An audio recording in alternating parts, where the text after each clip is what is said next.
as may be notified in this behalf. And then there was also an insertion of the provision which said that provided that no application shall ever be filed for initiation of CIRP of a corporate debtor for the said default occurring during the said period. So while we will dwell upon this ordinance and the language of the ordinance and the purpose of the ordinance a little while later with the panelists, what I'm also going to touch upon very briefly is the regulatory package that the RBI also came up with, which was bringing certain relaxations from the regulatory compliances for the stressed asset restructuring under the prudential framework. As per the June 2019 circular, there was this prudential framework that had been introduced by RBI. So the relaxations were announced with the objective of mitigating the burden of debt servicing brought about by disruptions on account of the COVID-19 pandemic and to ensure the continuity of viable businesses. So RBI directed all commercial banks, including the small finance banks, local area banks, regional rural banks, primary urban cooperative banks, all India financial institutions, NBFCs, including the housing finance companies, to pass on the relaxations under the regulatory packages to the borrowers to ensure business continuity and ease of economic hardship due to the impact of COVID-19. So, if we look at the measures to suspend IBC, it has to be understood in the context of the following key measures which the government has taken. And I would want to, just emphasize upon each of these steps that have been taken. One, the RBI has been prevented from asset classification downgradation, thereby effectively freezing a special mention account as it stood on 1st of March 2020 from qualifying as a NPA, which would have in its absence entitled the financial creditors to initiate debt recovery proceedings against the corporate debtors. The second issue that has been addressed is that the RBI has extended the one-time settlement scheme, which was first introduced on 1st January 2019 for MSMEs till 31st of December 2020, thereby giving the MSMEs an opportunity to restructure their debts. The third issue that has been addressed is the Government of India has widened the definition of MSMEs by basing the same on their turnover, in addition to their net profits, to ensure that the larger number of corporates are protected under the provisions of Micro, Small and Medium Enterprises Development Act 2006, which enables them to speedily recover their outstanding receivables, thereby furthering their payments to their creditors, in turn including operational creditors. The next step that has been taken by the government is in the process of introducing an alternative insolvency resolution framework for MSMEs, as I mentioned. And this has been done via the Section 240A route under the IBC to ensure the timely resolution of the MSMEs to further create liquidity in the market and thereby again in turn enabling the payment to the operational creditors. These small industries have been provided an added booster by the RBI through a special refinance facility of rupees 15,000 crores to SIDBI, and we will hear more about it from Mr. Rao, with the flexibility to roll over the facility at the end of the mandated 90-day period by another period of 90 days. So the RBI, via the COVID-19 regulatory package, has introduced schemes to rescheduling payments towards term loans and working capital facilities, permitting a wide base of financial creditors to extend the moratorium to their debtors by another 3 months from 1st June 2020 to 31st August 2020, and allowing the lending institutions to introduce deferment of 3 months till 31st August 2020 on recovery of interest in respect of cash credit, overdraft, and such other facilities. The additional mechanism that has been provided is by the notification dated 22nd of May 2020. The RBI has announced certain developmental and regulatory policy measures to improve the functioning of markets and market participants and measures to support the exports and imports in efforts to further ease the financial stress caused by COVID-19 disruptions by providing relief on debt servicing and improving access to the working capital. Government has also introduced various measures to ease out the numerous statutory payments and importantly even allowing relaxations to the state governments in making the withdrawals from their consolidated sinking funds.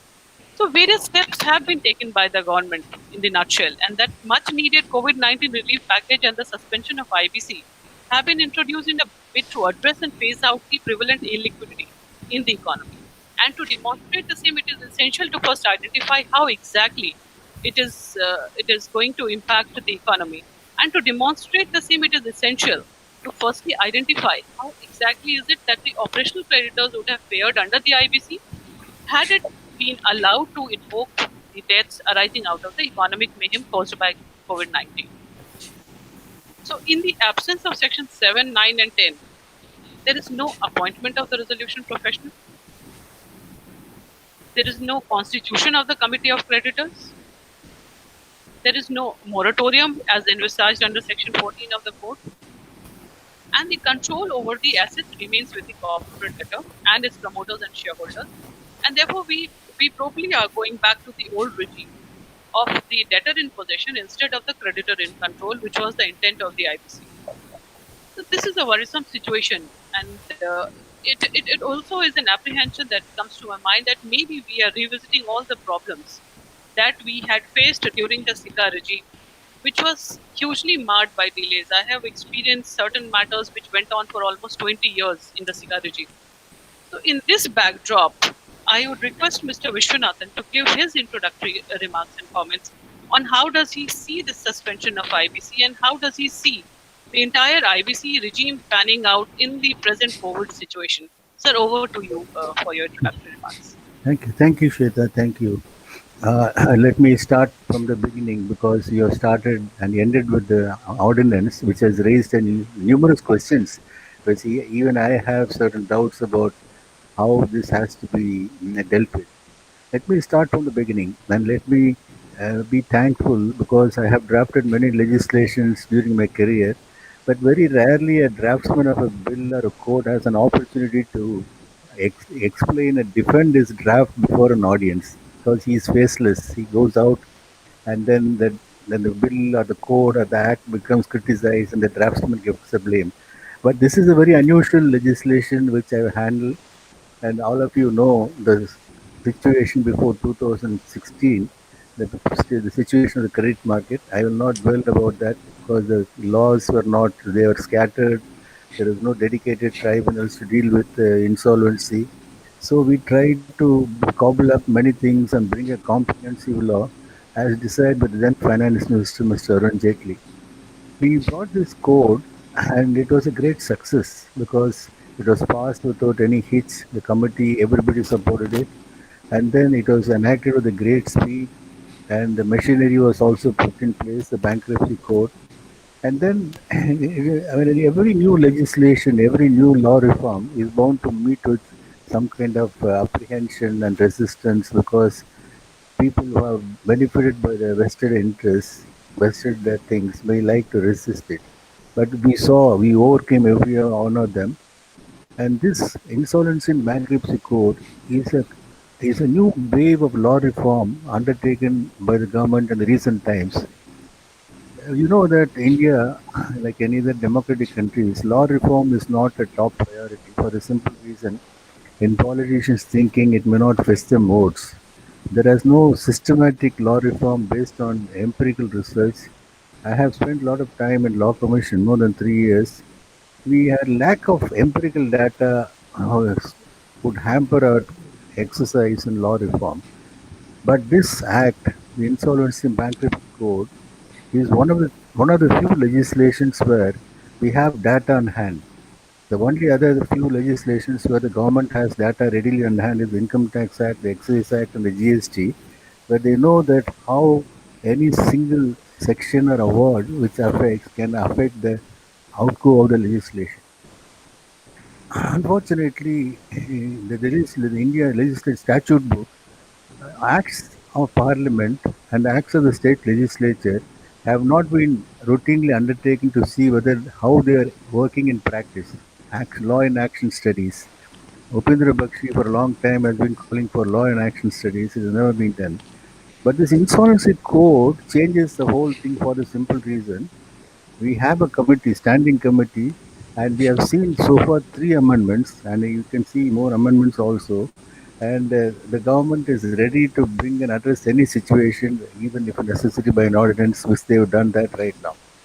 Now, I will not trouble you with the developments. Most of you are aware of how that code has been interpreted and supported by the court, and how every time there is a crisis, the government had responded with a law, preferably by an ordinance or by a bill in parliament, and how the tribunals and the courts and Supreme Court has been very considerate toward in furthering the spirit of the court, which is more important. Now, we are now at a stage where certain provisions of the code have been suspended in the recent amendment, and this raises a lot of questions which Shweta already flagged. Now, the code was supposed to bring in usher in a credit market, and it is restructuring of sick businesses under the codes, under the statute. We had other outside the statute. The RBI had a lot of programs and schemes, but then were not statutory. And the earlier regime was under the Companies Act, which was not working very happily. But now we thought under the present code everything will work perfectly well. But suddenly this COVID-19 has distorted and it has disrupted the whole way of doing business, and we have to respond to that. No, the ordinance itself, we should not see that in isolation. As Shweta herself said, it is part of a larger framework where the government has announced a lot of schemes for restructuring of companies which are affected by COVID. They're outside the code, but the code is only supplementary to that what has been announced by the Prime Minister and the Finance Minister about various schemes. And the RBI is also doing its best. No, but most of the things cannot come under the code for a simple reason. You have suspended the provisions of the code 7, 9, and 10. And you can't approach the code to take benefit of these things. At best, they will work outside the code. And if you read the ordinance itself, I'm a bit puzzled by the wording of the ordinance, because the ordinance, okay, the section 10A says the provisions of sections 7, 9, and 10 will be suspended, okay, but the proviso causes a bit confusion. If you're aware of the procedure, shall I read it for you? It says, provided that no application shall ever be filed for initiation of corporate insolvency resolution process of a corporate debtor for the said default occurring during said period. I don't understand why this proviso is necessary when the section has made it confined it to the particular period. Now, the proviso, in my reading, I don't know, correct me if I'm wrong, it travels beyond the main section. I don't know what is that. We have to read it down to contain it within the confines of section 10. That's what I. But something else is disturbing me in the preamble to the ordinance. Normally, there are no preambles in amending acts, in amending ordinances, but somehow, for not reasons not known, in an amending ordinance or an act, a preamble has been put, and the preamble cites various reasons to justify the urgency, etc. I think this will lead to some unforeseen difficulties. I see, because each one of them can be contested. It's not necessary. I mean, it could have been done away with it. But what is very intriguing is one para in the preamble which I am reading, which has something to do with the proviso. It says, and whereas it is considered expedient to exclude the defaults arising on account of unprecedented situation for the purpose of insolvency under the code. I mean, is it only for that period or it's open? I don't know. I leave it for the audience and for the experts to debate on this. And this is one part of it. Secondly, the code itself is not a comprehensive enactment, because there are a lot of benefits announced for MSMEs. And under Section 240, regulations are supposed to be made for MSMEs. Probably they are also thinking of pre-pack, which is essential in the right context. But I am not sure if your section 7, 9, and 10 are suspended. Your regulations under 240 can override the provisions of this ordinance. I am not very sure. Correct me if I'm wrong. This is something which is, lingering in my mind, and I will be benefited if some of you can throw light whether how do you go about. If necessary, we may have to come in with another ordinance to provide for the gaps which are existing there. All said and done, This insolvency bankruptcy code is not going to be, it's not going to come to a standstill merely because this section 7, 9, and 10 have been suspended. There is some slight hiccup which can be corrected. It is not the end in itself, and the bankruptcy code itself will stand many pressures and counter pressures. We have not yet seen the implementation of the personal insolvency thing, which is bound to create more difficulties for individuals. We will deal with that when we come to that. So you find this is a law which affects the entire credit flow into the society, and it's bound to have repercussions. And I think the code itself is very robust. I'm not saying that because I drafted it, but I feel it is something which can be worked, and the government has a will to deal with any difficult situation that may arise. And it is the panelists who are trying to highlight what are the difficulties they are going to face, because a large number of measures have been announced by the government, and I think definitely they should be utilized by those who are affected by this COVID-19. And this COVID-19 will help us to strengthen the insolvency and bankruptcy book out, because for any crisis we may have to deal with in future also. But with these words, I open these things for my fellow panelists to dwell upon what I have spoken, and I'm just thrown open the debate on this ordinance. For any questions, I'll be very happy to answer. Thank you, Shreya.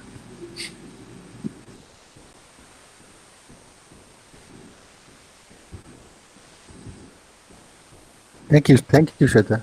Thank you. Thank you so much, Mr. Vishwanathan. It was really insightful. In fact, we will develop upon this discussion further, because I think you have raised certain pertinent questions, and some of which I'm sure our panelists would also want to address. And I would first go to Mr. Sachdeva with the very important question: is IBC going to be put on the back burner post the ordinance, Mr. Sachdeva? Do you think that the creditors are left completely remediless now? See, I will, first of all, I agree with Mr. Vishwanathan. He has given an explanation on how Section 10A has been drafted. I look at it, Section 10A in three parts. First is the section, second is the proviso, and third is explanation. So there's a disconnect. Section says no application for initiation of CIRP shall be filed for any default. Now, any default, again, we will have to consider as we go on with the panel discussions. For any default arising on or after 21st March 2020 for a period of 6 months, or such further period not exceeding 1 year from such date as may be notified.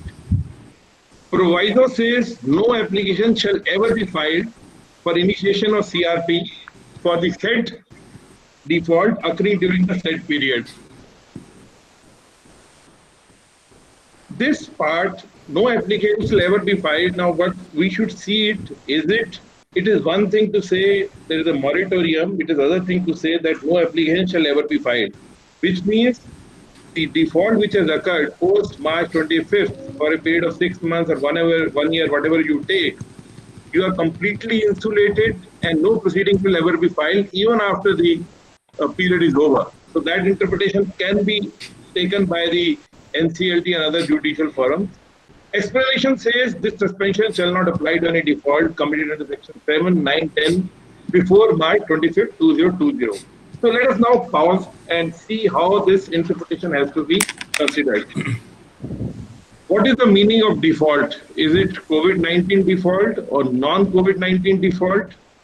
Words in section are any default. If you construe it widely, it means any default, whether it is COVID-19 or non-COVID-19. But preamble says, as Mr. Vishwanathan also explained, it is expedient to exclude defaults arising on account of unprecedented situation for the purpose of insolvency proceedings under this code. Let us also go back to the Honorable Finance Minister's speech on May 17th, where she said there will be exclusion of COVID-19 related debts from the definition of default. So if you see in entirety, it will be interpreted as if it's only a COVID-19 default which will be covered under Section 10A, but Section 10A otherwise, as it is drafted under the ordinance, it says any default. So this is the first limb where we will have to have a clarity and judicial forum, the NCLT, as and when the matter is being heard, interpretation will be seen.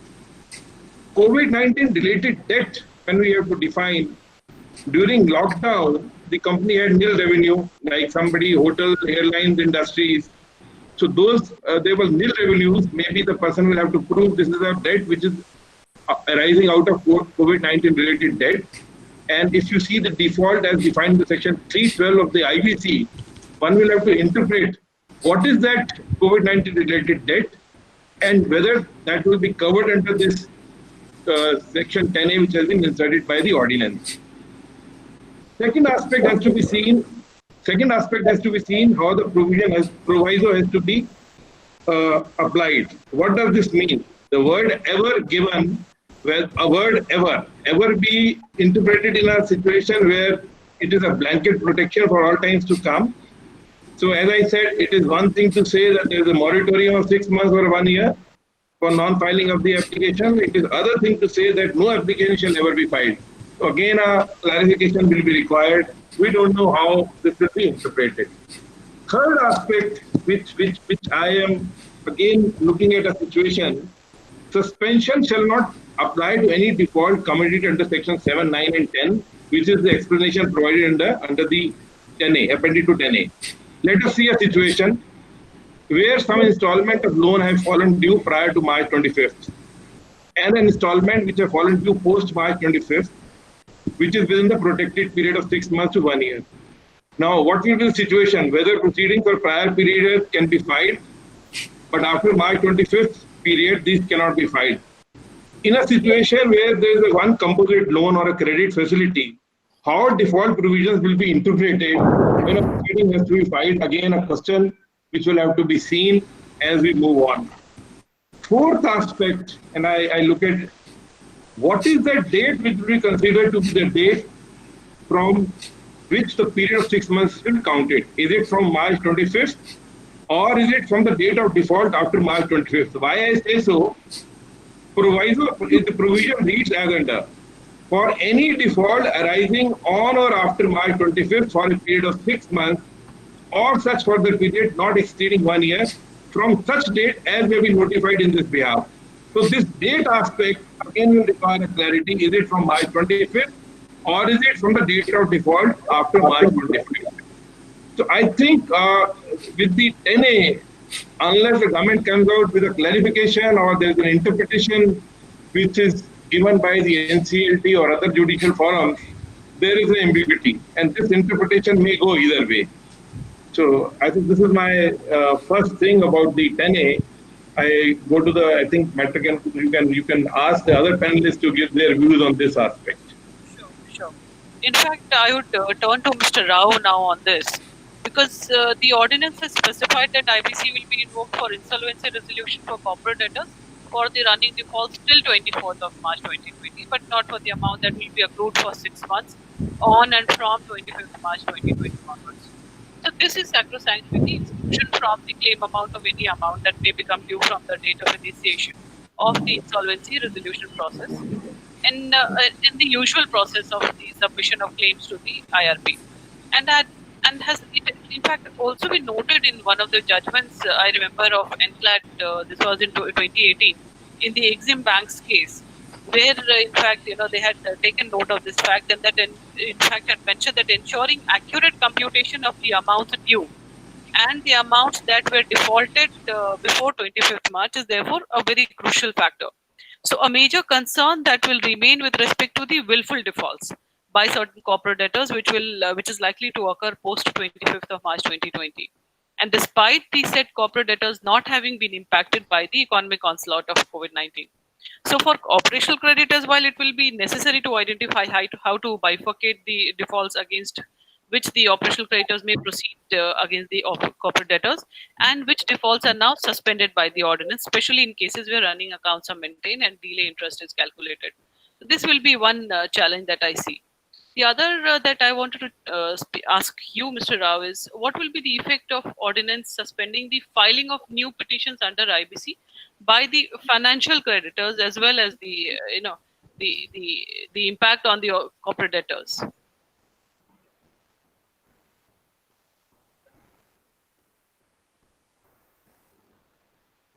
Mr. Rao, can you hear us?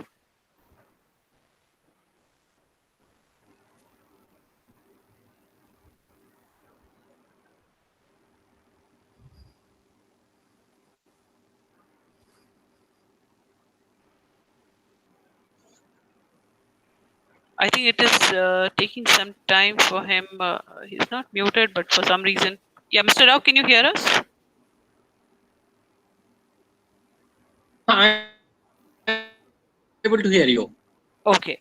So I just wanted to pose this question to you, Mr. Rao. What will be the effect of the ordinance which has suspended the filing of new petitions under IBC on the financial creditors, operational creditors, as well Yeah. as on corporate debtors, I mean under Section 10?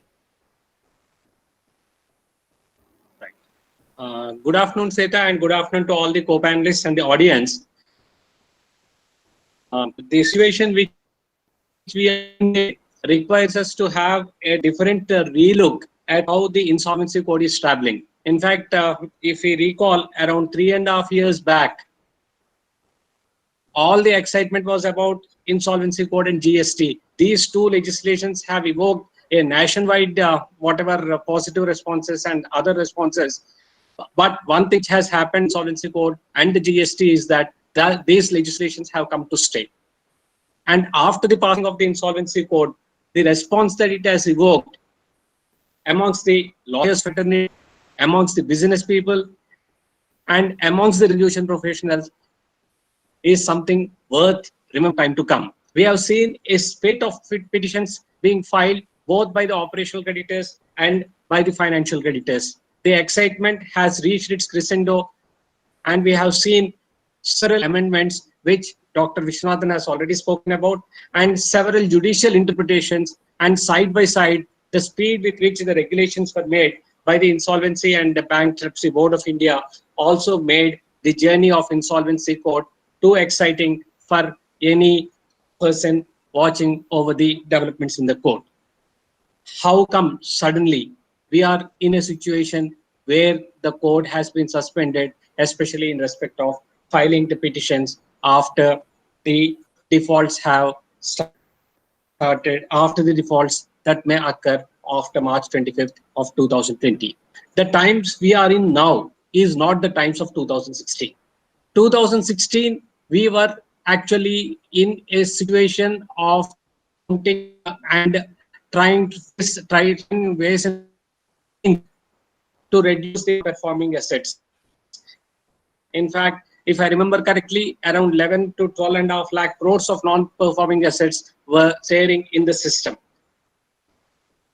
And this required some out of passing of the insolvency code. Of course, amongst other things, the insolvency code also has the object of India seeing its ease of doing business, improving in its rankings, and also for the maximization and inflow of credit through this legislation. But all this has changed after the COVID has struck the entire globe. India is no exception. How do we harmonize the current situation? Is this passing of the ordinance a death knell to the insolvency code? At least in my personal assessment and in my personal perspective, I do not reckon it that this is a death knell for the legislation. In fact, what has been suspended is only the filing of the new petitions, that too for certain defaults occurring after a certain date. It means the net effect is the insolvency code is going to be in full force in so far as the other areas of its operations are concerned. Now coming to the effect actually the corporates also require certain steps by which their businesses and business interests are to be protected. In fact, it is the collective wisdom of the country that the parliament has enacted laws and has passed this ordinance, of course, which will be subject to the ratification in the parliament through that process. The government in its wisdom has made this filing of the petitions to be kept in a suspended period only with a reason to protect the businesses which would otherwise have faced the insolvency proceedings. Now, having said that, is this ordinance going to remain forever? The answer is no. In fact, the section itself clearly says it will be up to a certain period, further extendable depending upon the developments which we see in the COVID space. So, according to me, the mere suspension of the insolvency filing petitions for a limited period of time should not raise any kind of concerns amongst these persons and the stakeholders associated with the insolvency code. We can also see that the government has notified the regulations with regard to the insolvency of the personal guarantees and the individual guarantors. And we have heard State Bank of India already knocking the doors of the NCLT for filing individual insolvency against certain individuals who have given the guarantees. So the situation is not so bleak to come to a conclusion that the insolvency code will remain in a period of suspended animation. We only should allow the businesses to utilize the opportunities that the regulator and the government are trying in these tough times. In fact, of course, it is true that the businesses and there is no exception to any sector, be it real estate, construction, be it power sector, be it engineering, be it any other sector. There is no exception that all such businesses have been impacted and rather adversely impacted by the COVID situation. In fact, a lockdown of this period, of this kind of a period of time, would definitely put a strain on slogan by IT and other measures. I'll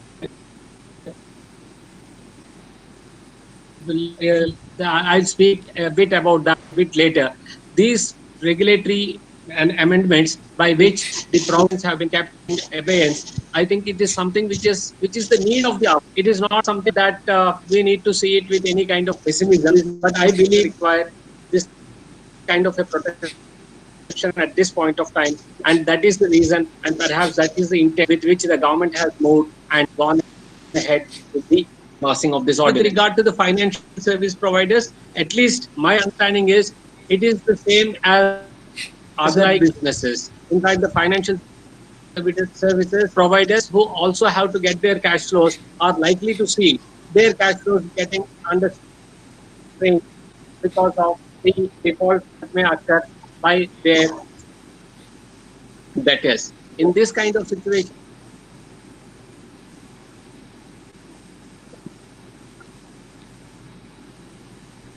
is something which we need to live with as the and then goes, and as the businesses come back to their normalcy, perhaps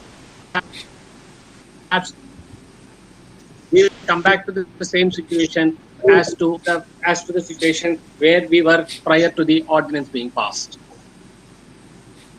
Excellent. In fact, there is a note of positivity that I see right from Mr. Vishwanathan to Mr. Sachdeva and now to Mr. Rao. There is a note of positivity in the way things are functioning, and I see that there is a likelihood of we bouncing back with the same vigor as it was just before the entire COVID situation actually took over the entire economy by a little surprise.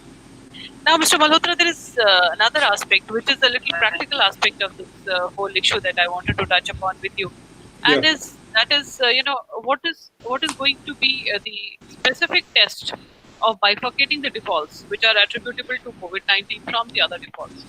So, what would be the intent, and do you think that the NCLT having the jurisdiction to determine the differences in defaults, given the summary nature of proceedings? Well, Shweta, now I'll again start with the ordinance now which has been brought in and which has ushered in section 10A. Now, I would like to endorse the view which has been taken by Mr. Vishwanathan and Mr. Sachdeva. It's the ordinance per se is a very badly drafted one. And in addition to whatever has been said, I would just like to point out two parts of the preamble. The first part of the preamble, it says, I'll just read it out quickly. And whereas it is considered expedient to suspend under section 7, 9 and 10 of the Insolvency and Bankruptcy Code to prevent corporate persons which are experiencing distress on account of unprecedented situation being pushed into insolvency proceedings under the said code for some time. Okay, so the writer is for some time. The next part of the preamble says, and whereas it is considered expedient to exclude the defaults arising out of the unprecedented situation for the purposes of insolvency proceeding under this code. So the first part of the preamble says for some time. Second part of the preamble says to exclude it. Now, first part of the preamble will match with section 10A, which says for 6 months or 1 year. And the second part of the preamble, which says to exclude, matches with the proviso. So it's very difficult. I mean, you can't make any guesswork here. It's very difficult to understand whether it has been suspended for 6 months, likely to be suspended for 1 year, or has it been suspended forever? So that is the first consideration which has to be seen. Now, coming to your specific question, Shweta, as to how the adjudicating authority will interpret the non-COVID from the COVID, everything will depend upon how the interpretation of Section 10A is done by the adjudicating authority or by the NCLAT, or when it goes before the Apex Court. I'm sure there are going to be many cases. Now, it is settled law that for interpreting a section, you can look into the preamble of the Act, or the preamble of the, as it is here, the preamble of the amending Act, which is, like Mr. Vishwanathan said, it's not normally found, the preambles are not found in amending Acts. So if you link the preamble and if you interpret section 10A along with the preamble, then definitely it would give a meaning that only COVID-19 related defaults are to be excluded under 10A. But if you do not read the preamble along with the provisions of 10A and you read section 10A, or you interpret section 10A and the proviso independent and dehors of the preamble, then it would also give a different meaning. It would give a different meaning to the extent that dehors the COVID-19, any default which is occurring post 25th of March is to be excluded. So therefore, the first test before the adjudicating authority would be how to interpret 10A. Would 10A include all defaults which have occurred in terms of the meaning of the definition of default under 212, that when a debt becomes due and payable. So any debt which becomes due and payable post 25th of March, is that to be excluded under 10A if you strictly read 10A? Or COVID-19 related defaults only are to be excluded under 10A if you read section 10A along with the preamble, rather one part of the preamble. The second part says something different. So that is a difficulty, how the interpretation would take effect. But my view on this is, going by the intention expressed by the ordinance, whether it's for limited time or it's forever, the preamble categorically wants the COVID-19 related defaults to be excluded. So I would read it that whenever an interpretation is given, I think the adjudicating authority, by reading the preamble of this act, of this ordinance, into 10A, would rather say that it's only the COVID-19 related defaults which would be exempted. Now, the second part of your question, how does the adjudicating authority in a summary proceedings of section of the IBC determine which is a COVID or which is a non-COVID?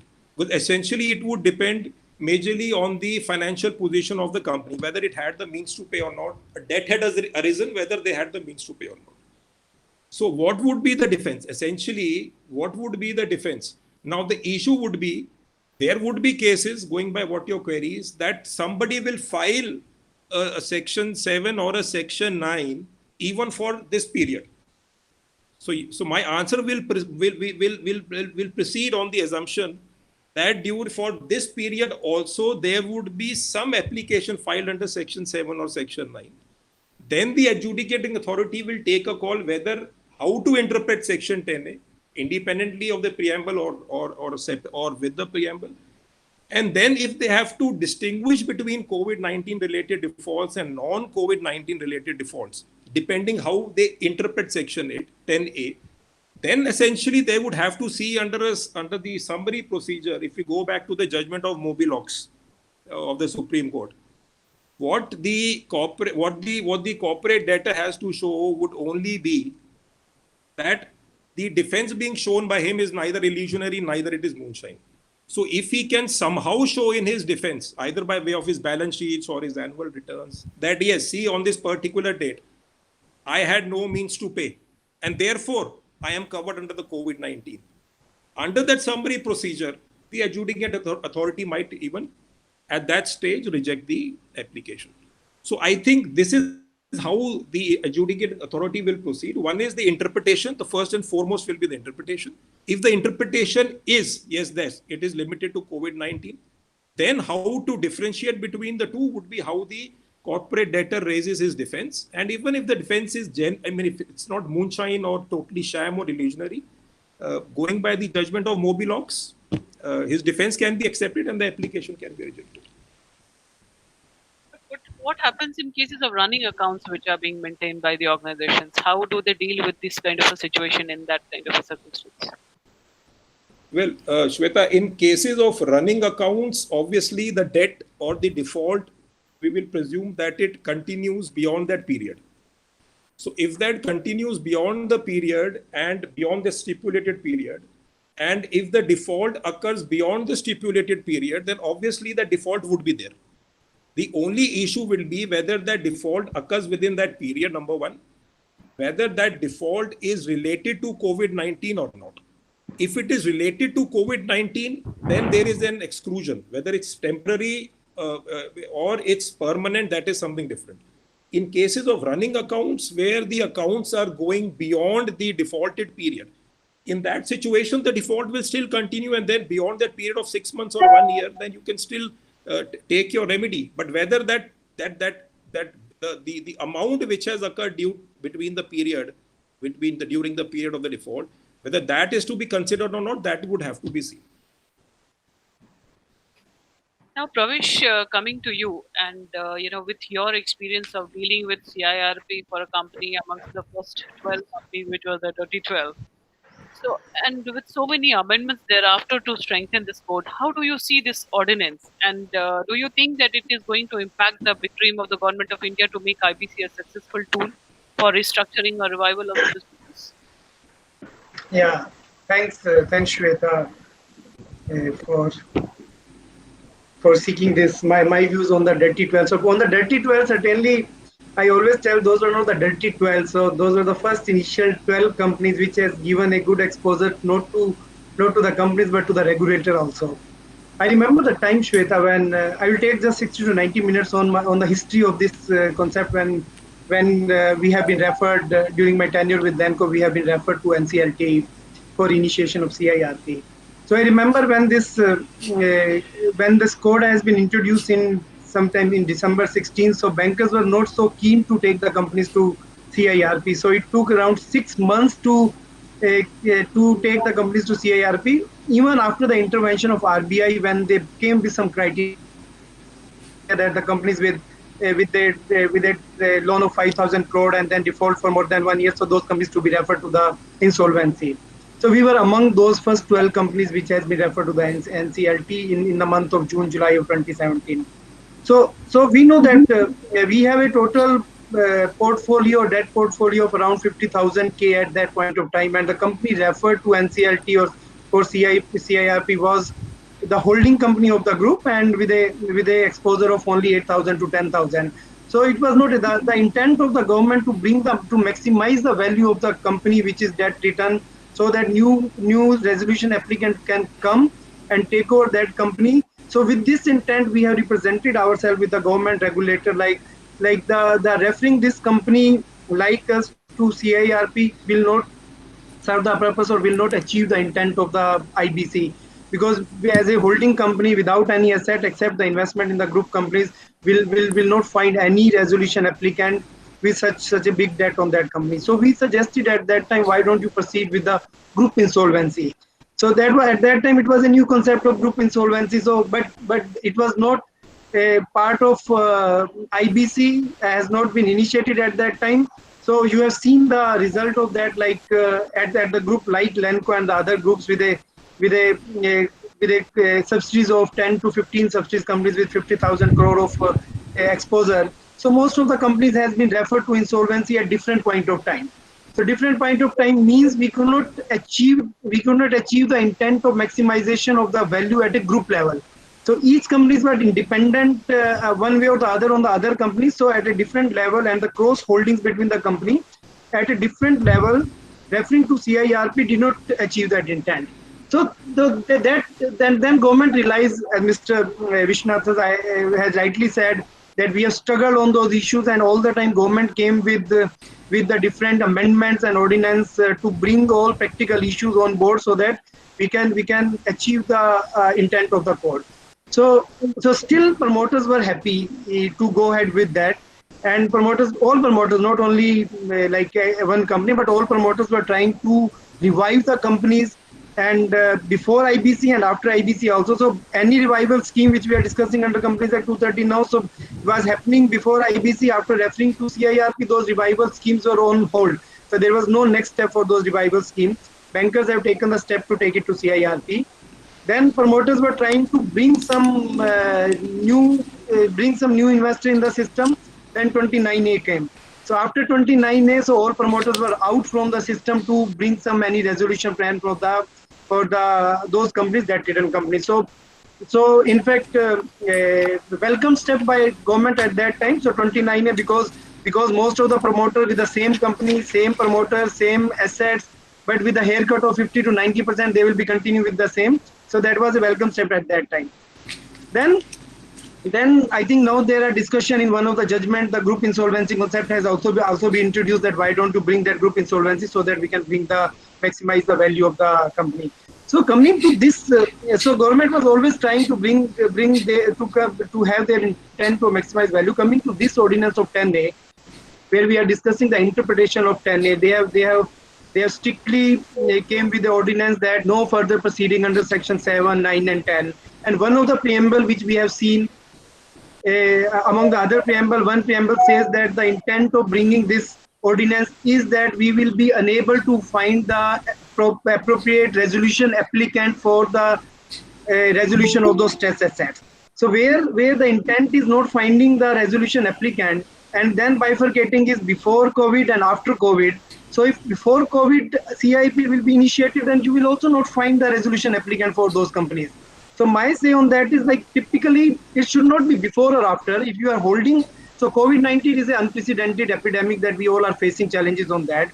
If you are in any case bringing an ordinance that after COVID-19 you will not be able to find the resolution applicant for the stress assets, and you are allowing to file CIRP for the companies which are in default, which cannot make out to the CIRP, and finding the resolution applicant for those companies will be equally difficult as we are referring to the COVID-19. Because COVID-19 is not a situation where me or you or the investor has different availability of funds, that they are availability of funds for the pre-COVID-19 companies and non-availability of funds for the after COVID-19 companies.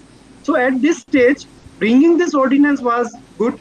So I understand holding it for 1 year, like 6 months or 1 year, my understanding at this stage, and my experience says certainly it is going to be extended for 1 year, because it is not going to be completed in 1 year. That is 1 year stopping or holding this is a good move by the government bringing this ordinance, because filing the application for CIRP, not finding the resolution applicant, ultimately referring it to liquidation is not the intent. So we have already seen, out of the thousands of companies referred to the CIRP, most of the companies has been referred to liquidation, again, which was not the intent. But on the other hand, insolvency resolution has increased our branding of India, or we have reached to ease of doing business ranking has been increased, because those companies which have find the resolution for those companies through CIRP is one good impact of IBC. So, like, most of the cases so many cases has been settled before initiation of CIRP, so that become a recovery mechanism and help that. And yes, I will say that this differentiation typically is going to increase the litigation. Number one, this differentiation is going to take much more time at the CIRP, and again impacting the intent of the government for a time-bound manner. So adjudicating authority will take few months to adjudicate this issue, that whether this default is pre or prior, whether this should be admitted or not. Based on that, after that they will see the other aspects. So it will not derail the intent of the government, but yes, it has delayed the process for 1 year or maybe more than that, because after 1 year also you will find that impact of COVID-19, if continuing, that you cannot restrict it to 25th March 2020 to 24th March 2021. So even being an in-house counsel, I will certainly try and being the practicing lawyer, trying to convince the adjudication authority that the impact is still continuing. Like that impact is still continuing after the March 2021 also. So it is delayed process, but not derail the intent of the government. Very valid point actually made. Thank you so much. Neeraj, just to continue with this discussion, before we go ahead with the next issue, is that what happens to the resolution applicants who wish to amend the resolution plan owing to the economic impact of the COVID-19? And do you foresee a scenario where the resolution applicants may seek increase in the payment moratorium or extension of deadlines? And if yes, then what is the implication of this scenario on the time-bound resolution process? Well, Shweta,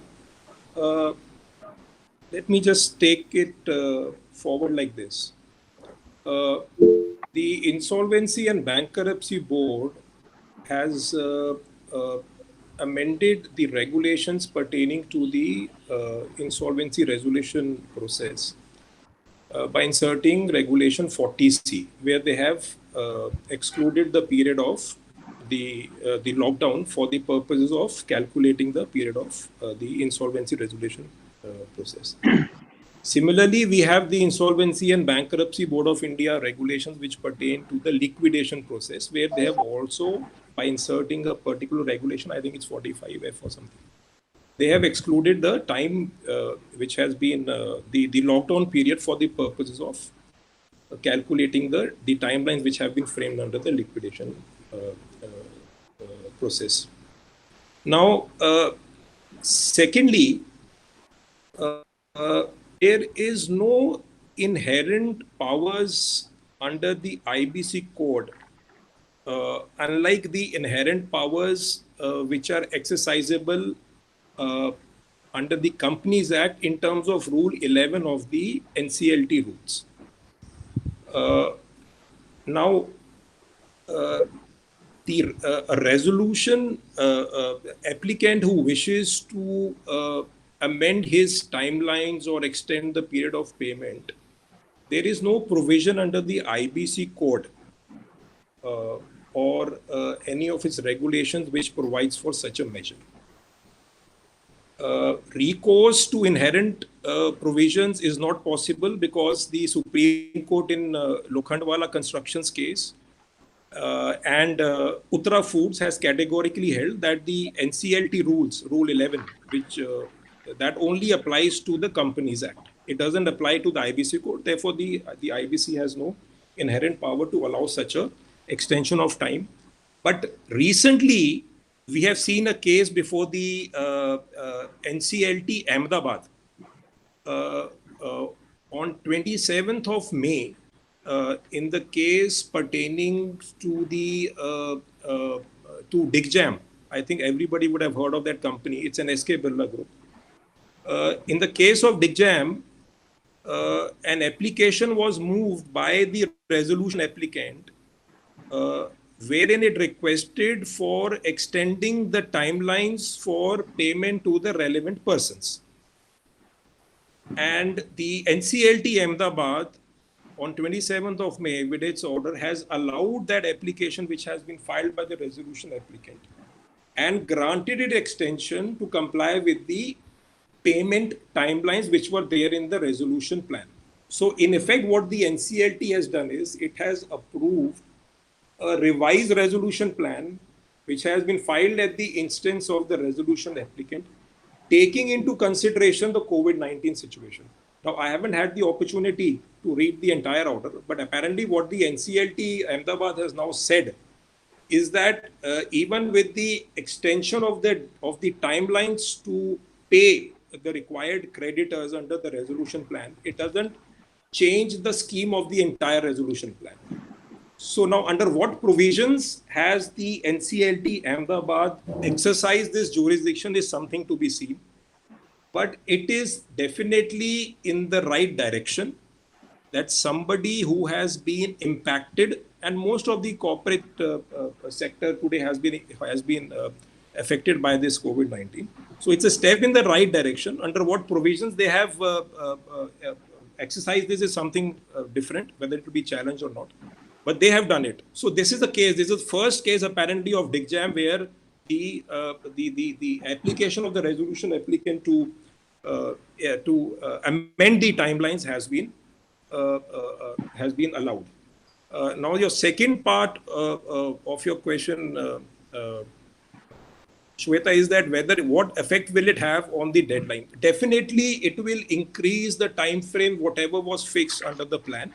So it might increase to 90 days or it might increase to 120 days. So we will see definitely an extension of time, I would say anywhere between 3 to 6 months, or even it might be more. I'm not very sure how much of time extension was granted in the DIGJAM's case.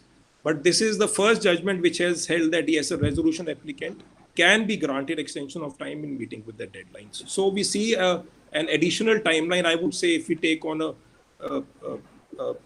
approximate note of at least around 6 months, where the resolution applicant might want to rejig his payments and then make it go to the creditors. Just to add, Ms. Shweta, to Mr. Malhotra's point, see, under the IBC, once the resolution plan has been approved and it has attained finality, it cannot be opened. And Supreme Court has said in Rahul Jain and RG Vepar case that once it is approved under Section 31, there is no power. But looking at the COVID-19 situation, where let's say the plan has been approved, the plan resolution applicant submitted that plan, he agreed, and the order has been passed. But due to COVID-19, now after the COVID-19, there is a situation where there is a depletion of value of asset. The resources or funds which resolution applicant was relying upon to bring in for the implementation of the resolution plan, those resources are not available. Third, the business or the company which we was acquiring, that is not a viable option anymore after COVID-19, let's say airline or hotels. In that case, can this resolution plan be reopened? Now, there are two aspects. One is Section 31.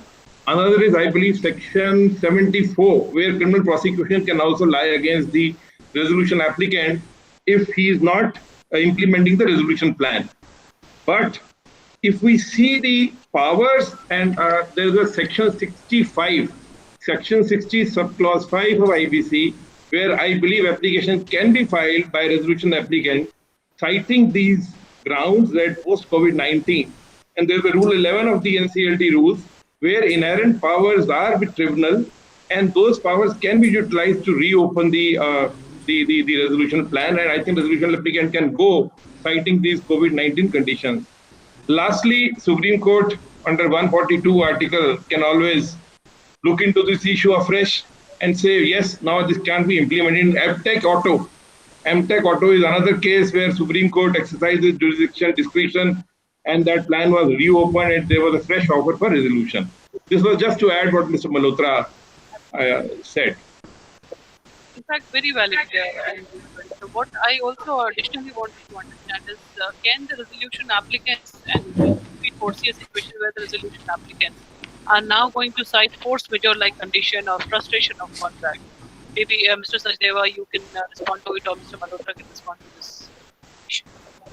Mr. Malhotra, I have already given my views. This can be opened, and there are three scenarios. One, maybe the business is not viable. Secondly, resources are not available with the resolution applicant. And third, the aspect they were considering to go in, there's a depletion of asset. Look at the airline. Somebody was quoting for the airline. Today, airline is not a viable option.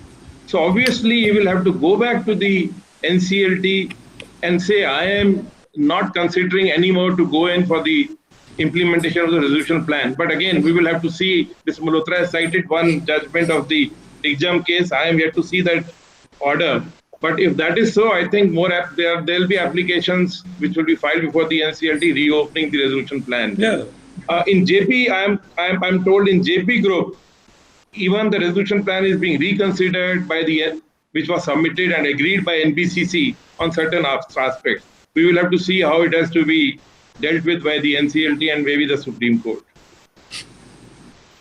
Well, Shweta, taking it forward, I just have a different view going by the two Supreme Court judgments I cited of Uttara Foods and Lokhandwala Construction, where the Supreme Court has categorically held that the Rule 11 of the NCLT rules, which contains the inherent powers, it's only applicable to the proceedings under the Companies Act. It's not applicable to the proceedings under the IBC. That is a view. Rather, in Uttara Foods, the Supreme Court also mentioned in a paragraph the requirement of having an inherent power, amending the IBC Act and incorporating a power of the inherent powers to be used by the IBC. Now, as regards the force majeure clause or frustration, see that again, Shweta, is a very, it's a very, I would say, a subjective issue, because if you strictly see the law on the frustration of contracts or the impossibility of performance, we have two landmark judgments of the Supreme Court. One is the energy watchdog, which I am sure every lawyer would be knowing, especially the ones in the power sector. I'm sure you must be knowing it very well. And the other one is a judgment of the Supreme Court in the case of Satyabrata Ghosh. Now, there they have laid down certain tests to see whether a contract falls under whether you can plead frustration of a contract or impossibility of performance. And then there are various tests. There are 3 or 4 tests which have been cited. I won't really go into that because we are short of time. But essentially, the test would be whether that particular event falls under force majeure, whether you could have seen that earlier and you could have mitigated it, and whether it is not capable of performance at all. Now, the essential differentiating feature would be whether this resolution plan has become totally impractical to be performed, or it is impossible to perform the obligations under the resolution plan, or B, is it onerous? Now, if it has simply become onerous, then there cannot be a exclusion, or you can't take advantage of the fact of frustration or impossibility. Alopi Prasad's judgment of the Supreme Court has categorically held down that there is a difference between onerous performance and an impossibility of a performance. So if the resolution applicant is able to show that this resolution plan, which has been approved finally by the adjudicating authority, has become impossible of being performed or impractical, then yes, there could be a situation where, like I said, there has been a case of Digjam where they have modified the resolution plan. Here we are talking about a situation where he wants to walk out. I think this was your query, whether the resolution applicant can say, in account of impossibility, I want to walk out. So walking out has its own challenges. One is that whether the adjudicating authority has the powers to pass such kind of an order. Number 2, what happens to the performance bank guarantee, the PBG, which the resolution applicant has filed to perform the resolution plan. So again, everything will depend upon the inherent powers. Like Mr. Sachdeva was saying, as per him, there are powers. As per me, Rule 11 doesn't apply. Supreme Court says that very clearly. But Digjam's case by NCLT Ahmedabad shows that they have used some powers. Now, whether it's Rule 11 or they have used some other ancillary powers in some mentioned at some other place, that has to be seen. But I would say that it would not be possible for the resolution applicant to walk out completely of the resolution plan for the simple reason that that plan, to the best of my knowledge, resolution plans don't contain a force majeure clause. Please correct me if I'm wrong. But normally resolution plans would not have a force majeure clause, which normally other commercial contracts have. So that would be one challenge, whether he can do it. Number 2 would be that after having attained finality, modification is one part, that whether the NCLT can modify. Walking out and completely negating the entire resolution plan and saying that the resolution applicant is free to walk out, even after a forfeiture of his performance bank guarantee, again is a second part. So according to me, it will not be possible, citing COVID-19 situation, to completely shelve the resolution plan and walk out. That would not be a situation which I think can be envisaged under the IBC code. Sure. So now I, give a completely different perspective here, and I put this question to Mr. Rao. That it has been seen that the lenders have often opted for prudential framework, which probably has turned out a better option for them. since they are able to keep the control and authority to decide the resolution process vis-a-vis the IBC route, which is complicated in terms of the same being board-driven, which has the delays, which delays the process of resolution. So the lender have the alternative of making the attempts at resolving the stressed assets under IBC and then proceed to liquidation in case of failure to resolve the stressed assets under prudential framework. Whereas failure under IBC just provides the option of liquidation of stressed assets.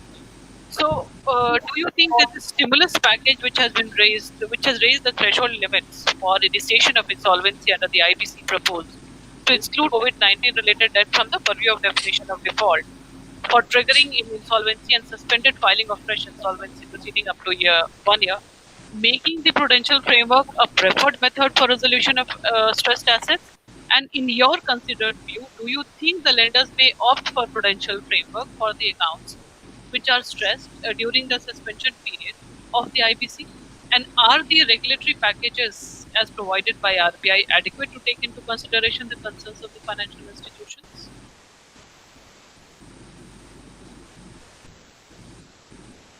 Mr. Rao?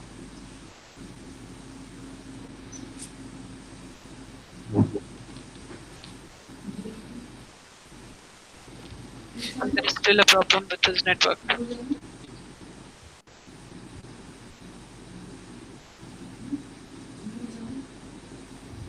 So while we wait for Mr. Rao to come back, there is another question that I wanted to pose, and this is to you. Yeah, as far as lenders seeking the framework, which was first issued on the circular and later through certain amendments which were again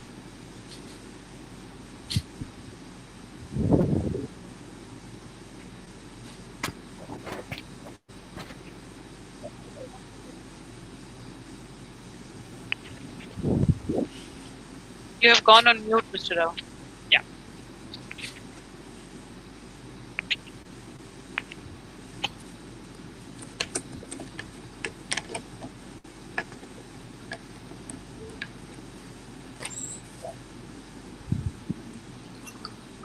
Yes, Mr. Rao, you can speak.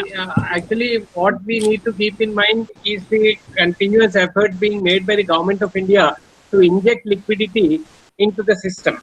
In fact, there have been several schemes which have been brought into force after the declaration by the finance minister on 5 working days with regard to various steps that the Reserve Bank of India and the other intermediaries in the financial sector are taking up. One of the schemes by which, in fact, I have been a privy to this, is the partial credit guarantee which is being extended by the government of India. So where we see the government of India playing an active part in issuing guarantees, in making credit available to the micro, small and medium enterprises, and also making available credit on emergency basis to tiny sectors. The lenders driving the insolvency in such situation, he will not be harmonious with the efforts being made by the government to provide liquidity into the system. In fact, with regard to the same schemes which the SIDBI has enforced, there is a special liquidity facility of rupees 15,000 crores which has been announced by the Reserve Bank of India, and the funds have been allocated to SIDBI. So through this fund, actually the MSMEs are being assisted through the bank.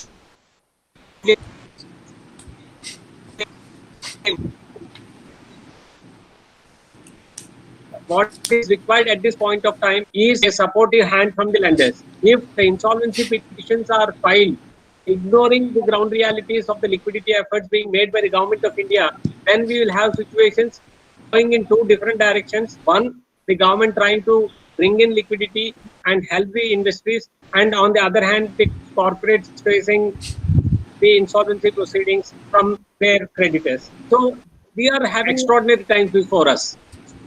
It is not normal times. Extraordinary times call for extraordinary situations and extraordinary solutions.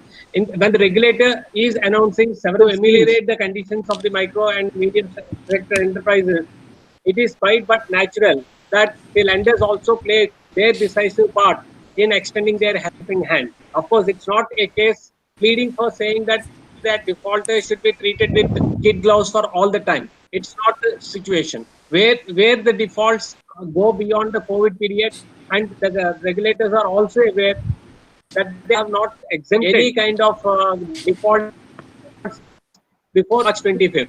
So if the defaults are before March 25th, no bar with it works. On the other hand, these schemes are in force and efforts are on to revive these businesses. Perhaps against the rush kind of default, we need to wait with a little bit more patience. Sure. So extraordinary times does call for extraordinary measures. And one of the extraordinary measures that have been taken is the enhancement of the pecuniary jurisdiction from 1 lakh to 1 crore. Once that was done, why should IBC be suspended? This is my question, and this is a question now I request Mr. Sachdeva also to respond to. Why should IBC be suspended when there is already an increase in threshold which has been provided for? And more so with respect to corporate debtors under Section 10, should that have been suspended at all? Thank you, Shweta. I think this is a valid question. When the threshold has been increased to 1 crore, does it make sense to completely suspend Section 7, 9, and 10?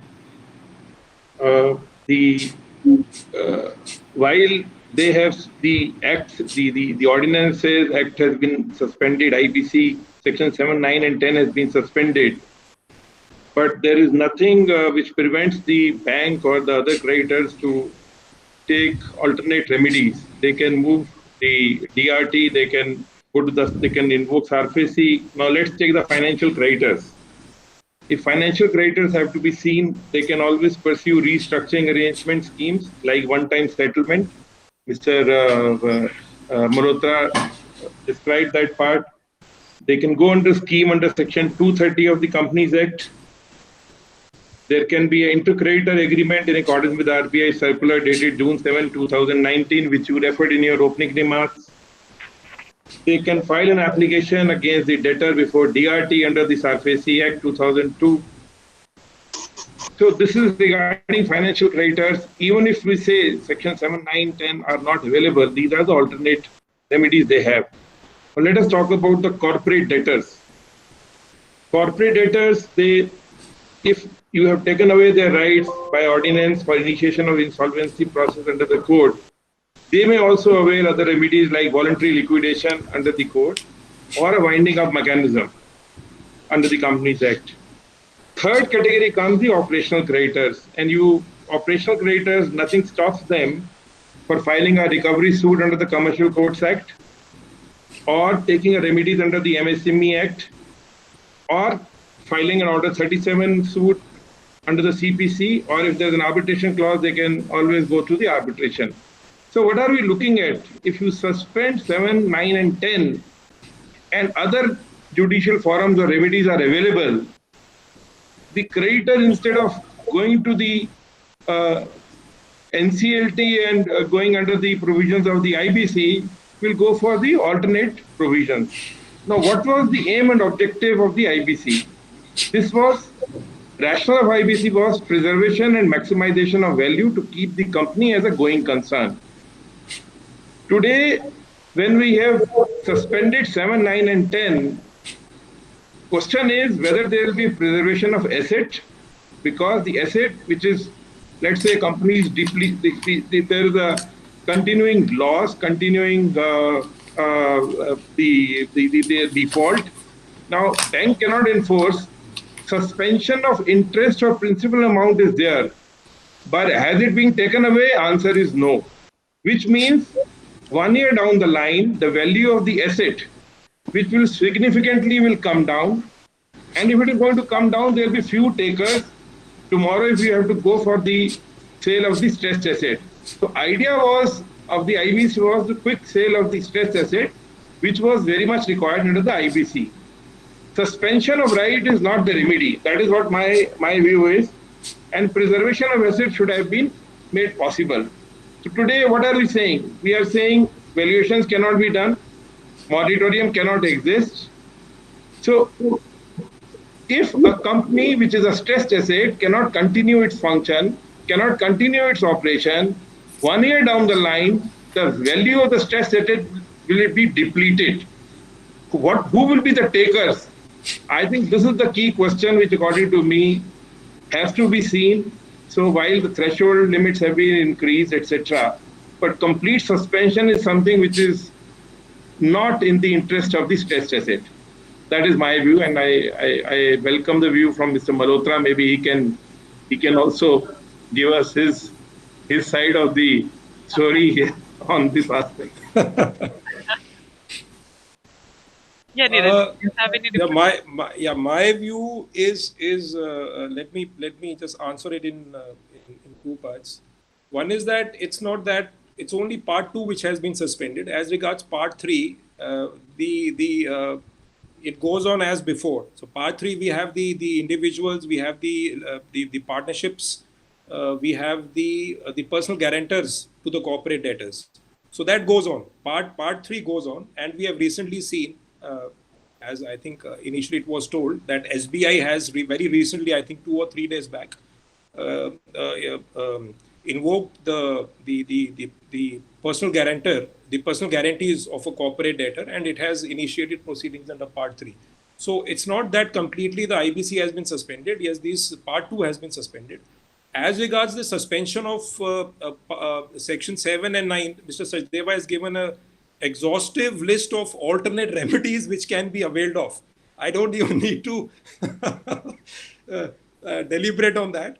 He's been very exhaustive that these are all the recovery mechanisms. These are the alternate remedies are the recovery mechanisms which are available to a financial creditor and to an operational creditor in lieu of, I won't say in lieu of section 7 and 9, but these are the alternative remedies which they can invoke to recover their dues.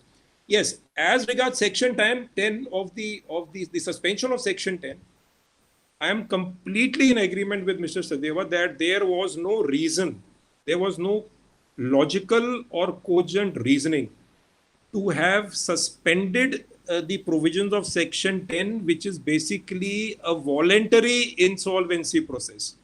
So, like Mr. Sachdeva was saying, if today it's a stressed asset, if the company is facing financial difficulties, after 1 year, the value of its assets is going to definitely deplete. So, what would it be getting? So, a voluntary insolvency resolution process, which might be initiated by a corporate applicant under section 10, is in a situation where no creditor is willing to come forward under section 7 or section 9, or maybe even some other provision, and therefore the resort to section 10 is had.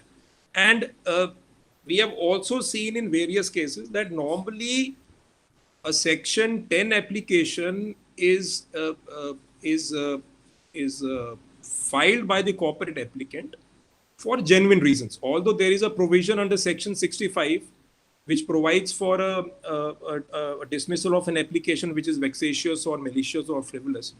But if we see the provisions of section 10 holistically, nothing really is gained by the corporate debtor or by the corporate applicant to have to file this section 10 application. Moratorium is also for a limited period. One can understand the moratorium goes on for an indefinite period. It's for 2 years, 3 years, and therefore the corporate debtor wants to get an immunity from various legal provisions. Here, the moratorium is also very restricted because of the strict timelines. Therefore, in most cases, the corporate applicant is the best person to judge as to whether to file a section 10 application or not. And in this situation, seeing the COVID-19, the threat which is looming large, it is likely to loom large for, I think, another 3 to 6 months. We are not seeing the businesses getting back to their usual normals in the next 6 months. This would have been the best time for the corporate applicant to take a call and file a section 10. Now, the only reason which is seen in the preamble is, which is a common reason for section 7, 9, suspension of 7, 9 and 10 is, that there might not be sufficient resolution applicants, even in case of a section 10, which I would say is stretching something which is too far. More so when Parvez has already spoken on this aspect, that what happens to the proceedings which are already underway pre-25th of March? if you can find resolution applicants in those categories, why can't you find resolution applicants in this category? So what is good for the goose is good for the gander. You can't have, so therefore the whole situation, 7, 9, yes, there seems to be a reasoning, a logic. You have alternate remedies. 10, you still have alternate remedies. What Mr. Sadeva said, winding up, you can go for a voluntary winding up. But there was no, I would say, a cogent reason or a logic to suspend Section 10, wherein the corporate applicant is the best person to adjudge whether he wants to initiate a Section 10 or he doesn't want to initiate a Section 10. Just to add, Ms. Shweta, I think Justice Nariman in the Swiss Ribbon case, he stressed upon the need that timely resolution of a corporate debtor who is in dread by an effective legal framework is very, very important. Yes. So I think while that judgment was given when COVID-19 situation was not there, but I think that judgment is still relevant even in the COVID-19 situation. So therefore, the issue is a debt-stressed company. Can you ask him to continue its operations when it has no funds, it has no revenues, and you want the company to continue its operations, and therefore Section 10 is suspended? So I think this has to be relooked. I don't know how. Maybe some clarification or some another maybe a notification from the government with regard to Section 10. And I agree with Mr. Malhotra on this point. Absolutely. Now moving on to the next section, and we are exceeding our time, and therefore I seek the permission of the panelists to just address this one last bit before we address the questions that have been raised by the audience. And that is the issue of pre-packs. And Mr. Vishwanathan, I would want to have your views on this, because there is a segment of understanding that insolvency law in India has the propensity of causing value destruction. So the earlier the restructuring procedure was initiated, the higher are the chances of preservation of value of the business and its remaining enterprise value. So if the debts are not restructured early, the corporate debtor may enter formal insolvency procedure, which may further depress the enterprise value. So therefore, there have been discussions on and off with respect to introduction of pre-packs, which helps in preserving the organizational capital of the corporate debtor, as well as the process helps in facilitating the creation of a platform for negotiation between creditors and external financiers. And consequently, the pre-packs can also, in fact, facilitate the going concern sale of the business of the corporate debtor at fair value during the insolvency resolution process, and not merely break the liquidation value. So in this context, do you think this is the right time to introduce pre-packs? And how will pre-packs fare differently from the challenges that have been experienced under the debt restructuring schemes of Section 230? Shweta, before I answer your question, some clarification on the ordinance I would like to conclude, because we have debating about the ordinance, various provisions. The ordinance is a temporary measure. And as I told you, preambles are not normally part of amending acts. When this ordinance is going to be replaced, it's a short-term measure. In Parliament, it will be debated, and I'm very sure all our concerns will be taken care of there. This is, I'm very sure, most of the concerns we have expressed here must be available to the government, and the Finance Minister will take care of our concerns. Secondly, on this preamble part, I would like to highlight something. When an amendment act, when you have a preamble, and the amendment act is carried into effect, it is a shell, it goes out. For future, this is not available for the courts. It's not gone into the court. The court will not know why this Section 10(7) was amended, because the preamble won't be available for them. You don't produce an amendment act before the court. That is some part. Secondly, I think to make a distinction between COVID and non-COVID defaults, it will pose an enormous strain on the tribunals, which I think is not necessary. It's not good, because again they get clogged for 1 year to decide whether it's a COVID default or a non-COVID default. And the US also has not made any distinction. They enacted that Coronavirus Aid Relief and Economic Security Act, which is only a blanket date. Beyond that, there's whatever default occurs there has to be addressed. Though it's ideally, it is really relatable to COVID, but I think it will be difficult to make on a case by cases whether it Given the litigious nature of our legal framework, I think we will not see end of the debate. So I leave that with that thought, because most of the concerns today we have expressed will definitely be addressed when the ordinance comes for replacement in the Parliament. Coming back to pre-packs have worked very well in United Kingdom, because there the judges are market savvy. They know, they understand the market, and they very rarely interfere into decisions of the marketplace. But unfortunately, we have a very different theme. But still, pre-packs will be necessary, but we have to build it within our system. It cannot work outside a code. No, we can't have a pre-pack for the entire thing. We have to start experimenting. Maybe we can start with MSMEs. That's what we are trying to do under 240. But then that may also require a certain amount of legal support. Some legal provisions will be required, because it will be, because for example, instead of the creditor in possession, the pre-pack, the debtor will be in possession. So that will require some adjustments. So those will be addressed. And I am very sure pre-pack is essential. But my only worry is that given the, litigious nature of our contestants, everything will get clogged in the tribunals again. That is something which is worrying me. We never wanted the tribunals, the National Company Law Tribunal, to interfere into the decision of the Committee of Creditors. We wanted the Committee of Creditors to be sovereign, and what they've decided is supreme, and the court should not interfere unless on the narrow grounds indicated in the Section 31 or so.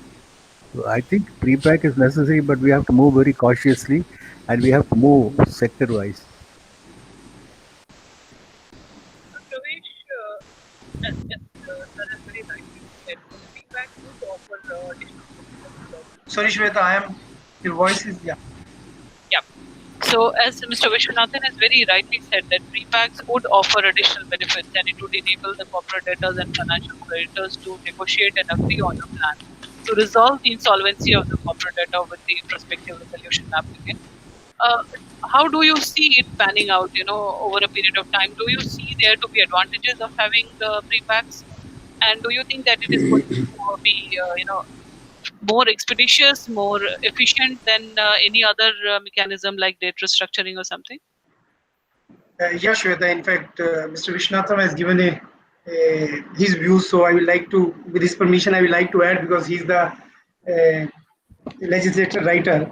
So in fact, my view that pre-packs are required at this stage. So I remember that ministry has already sought public comments on the pre-packs like a couple of months back, and they are probably, after public comments, probably they will going to introduce the same concept under the IBC.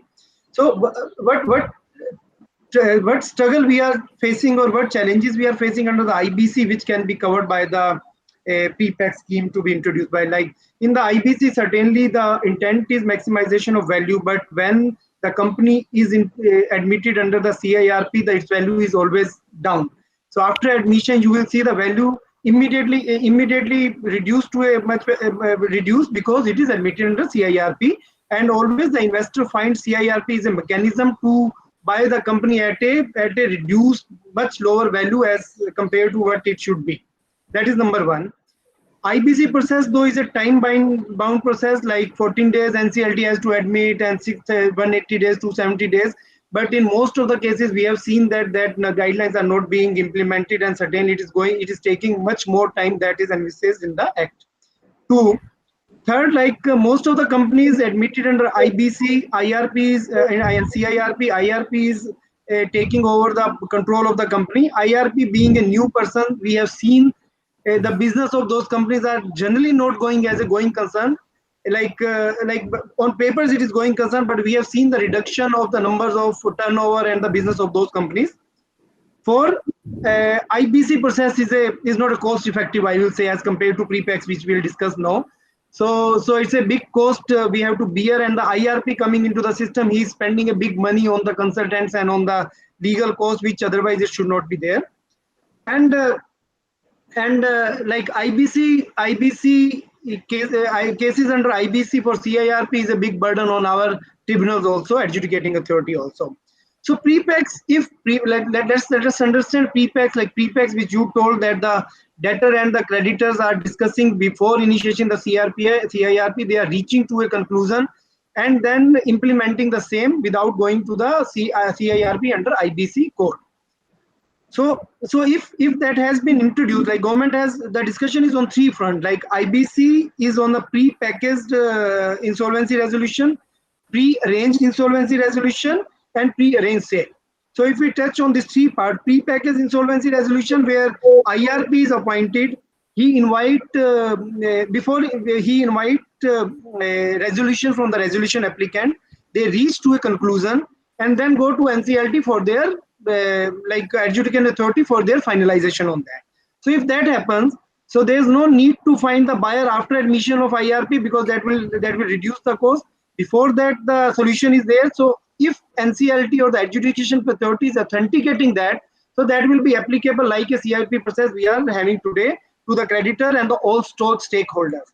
Number one. Number two, if before filing it to the CIRP, to the adjudicating authority, it is difficult for the creditors to give their approval, in that case we go with the pre-arranged insolvency resolution, where the solution is there, but that approved by the committee of creditors or say the creditors, we file it with the NCLT, with the adjudication authority, and adjudication authority, the COC approves after that. So which does mean that the resolution available after the filing with the CIRP, so which will not reduce the cost of the value of the company.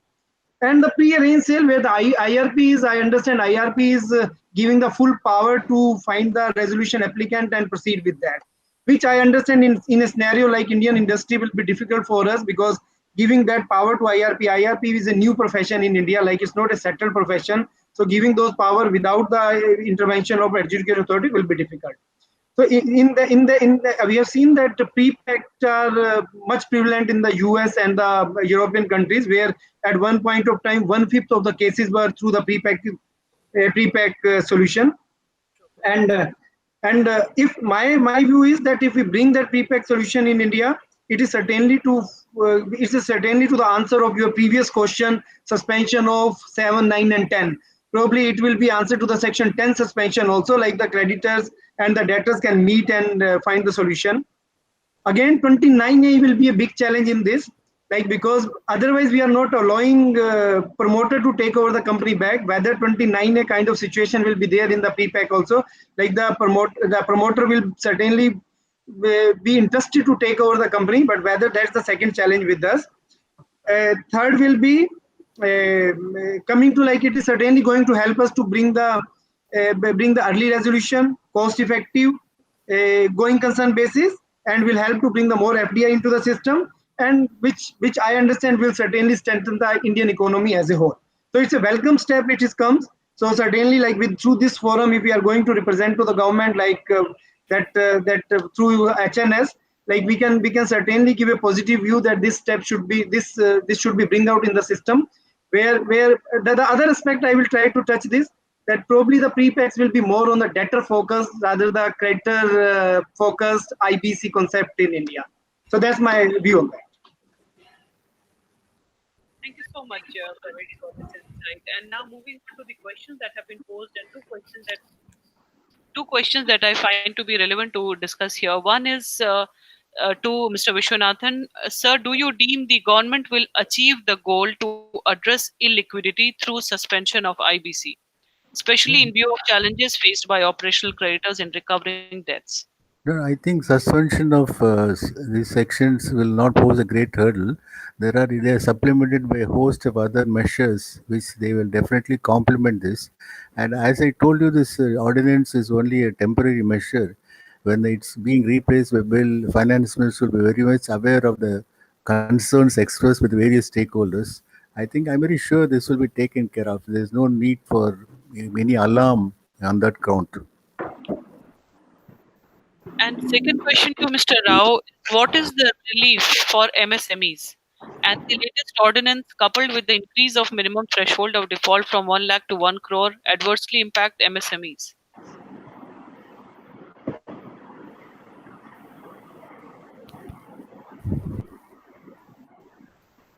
Mr. Rao, your speaker is on mute.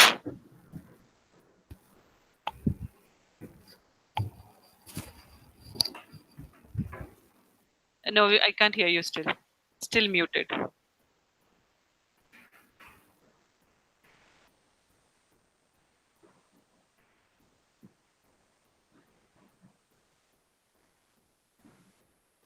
You're still muted.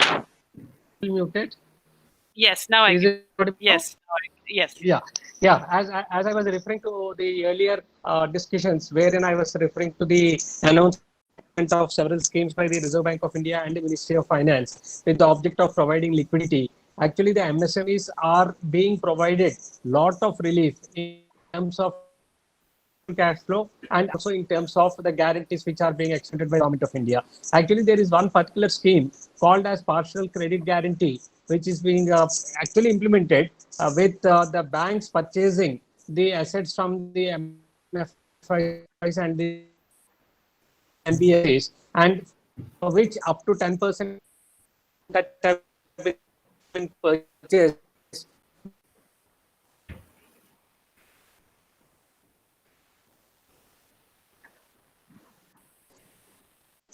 we are very sure with the kind of efforts that the Government of India is making through. I'm talking only as the representative of CB. So other financial institutions and other financial players are also seeing the pain in the micro sector segment, and they are ready to extend all support and cooperation by which they come out of the present problems, and thereafter they will be in a position to carry on their businesses as per situations that exist at that point of time. So in my view, the support measures which are being announced and are being implemented, it's not that they are on paper. In fact, the schemes are very much in force. The banks have been extending emergency credit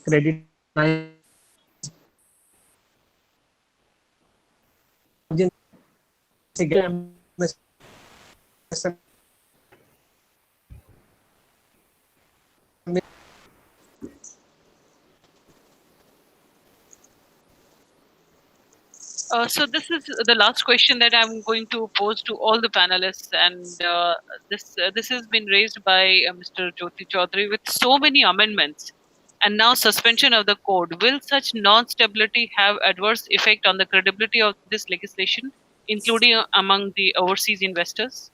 And I'll start with Mr. Vishwanathan and then go to each of the panelists on this question. See, law cannot stand still. It has to move ahead with the needs of the market. So this law is trying to address an economic situation, and definitely it will require amendments. It's a great to the advantage that this law is very responsive to the challenges. So we can't wait for every time for a judicial decision to emerge to solve the legal problems, as we are seeing how the extension of time for resolution thing. We should be depend upon the inherent powers of the National Company Law Tribunal. We should address it straight away by a legislation. That is the best way to deal with that. Mr. Sachdeva, your views on this?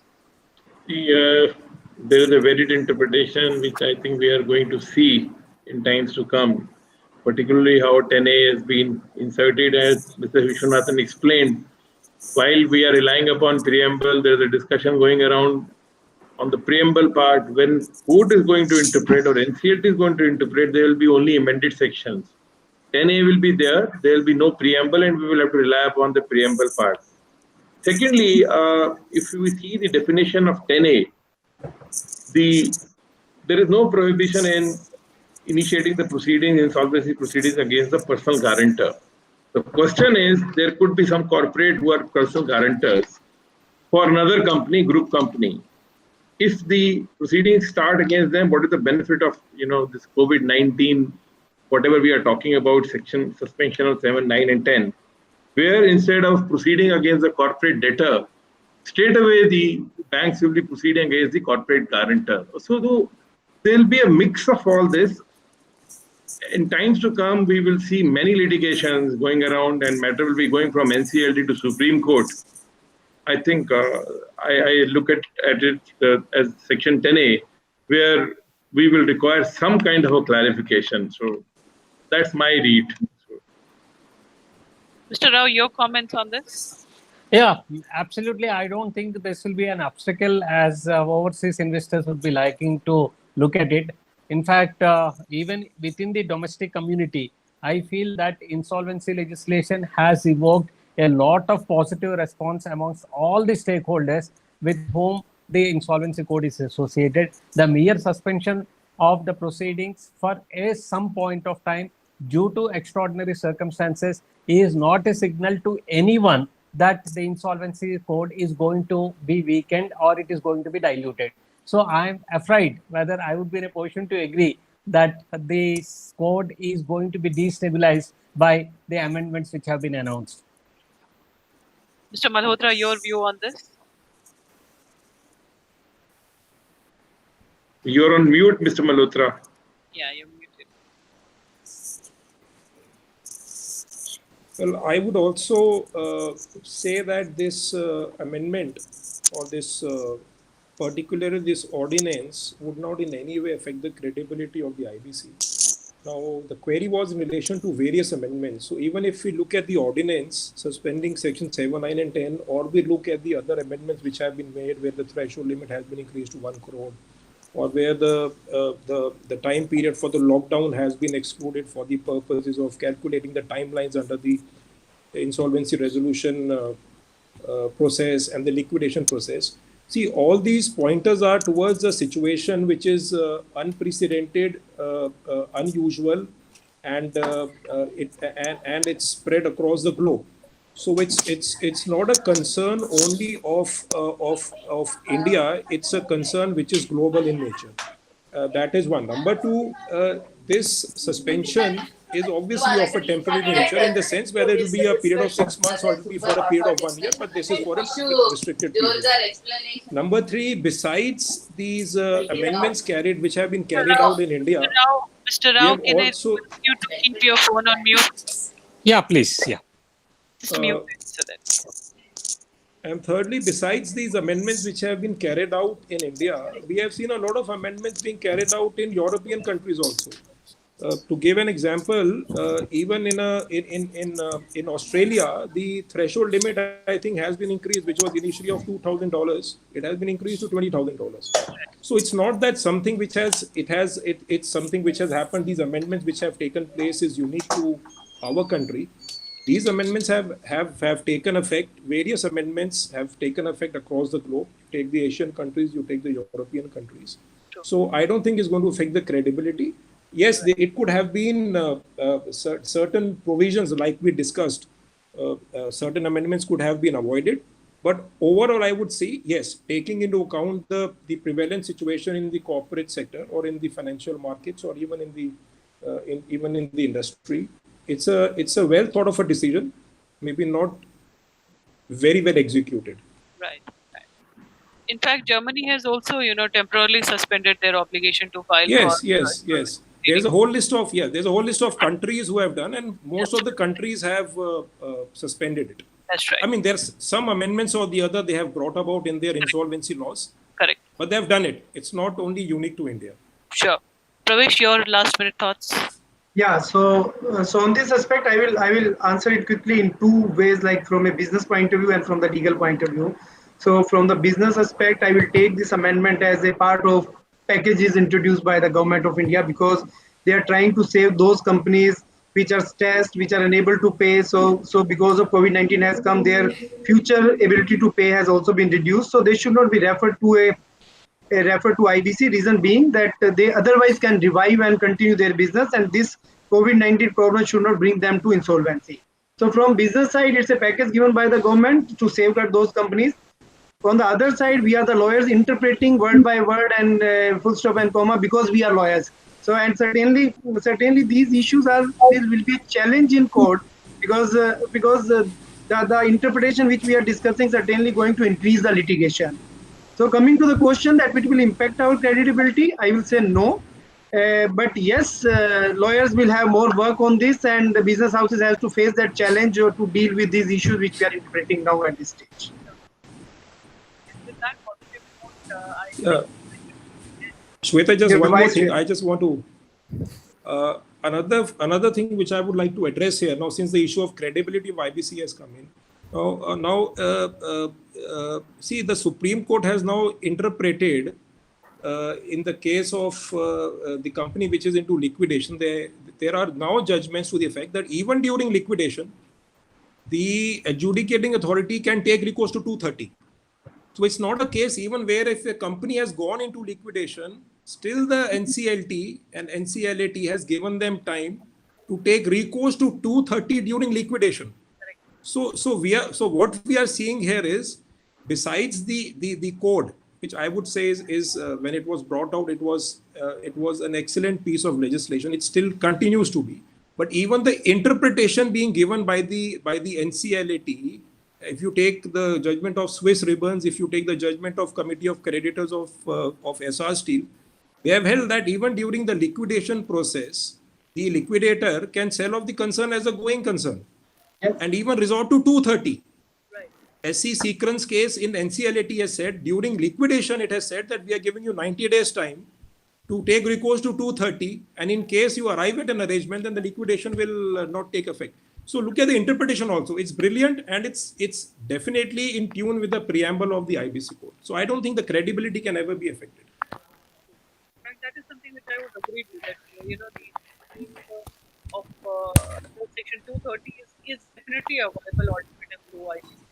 One, it is a collective process, and second, Yes. is a scheme that is approved by the prescribed majority of the meeting of creditors or each class or members of each class of the member, and is sanctioned by NCLT, is binding on the company and all its creditors and shareholders. The identification and the classification of creditors is based on the company.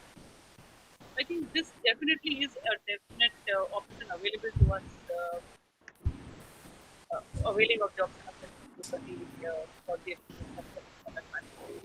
So I would bring the session to an end, and I would like to thank each of the panelists for Shweta, you're not audible, please. Yeah, so I want to thank each of the panelists for their wonderful comments, and I think we had a very invigorating session. We had a lot of issues, and there are many issues which are going to come and emerge, and we will definitely be discussing all of it at some point of time a little later. So thank you so much. Thank you so much, Mr. Vishwanathan. Thank you. Thank you. Thank you Thank you. so much, Mr. Rao. I think he has, for some reason, dropped out of the session, but thanks to him as well. Thank you, Mr. Malhotra, and thank you, Pravesh. Thank you so much. It was Thank you, good Shweta. having all of Thank you so much. Thank you, Shweta. Ms. Shweta. Thank you for having us here on the webinar. It was Thanks a a lot. pleasure. Thank you. It was a good webinar, Shweta. Thank you for organizing this. Thank you very much. so much. I'm sure the audience would have loved the discussion for sure, and a lot of We really hope takeaways so. from the session for them. So thank you very much. Thank you very much. Bye. Bye.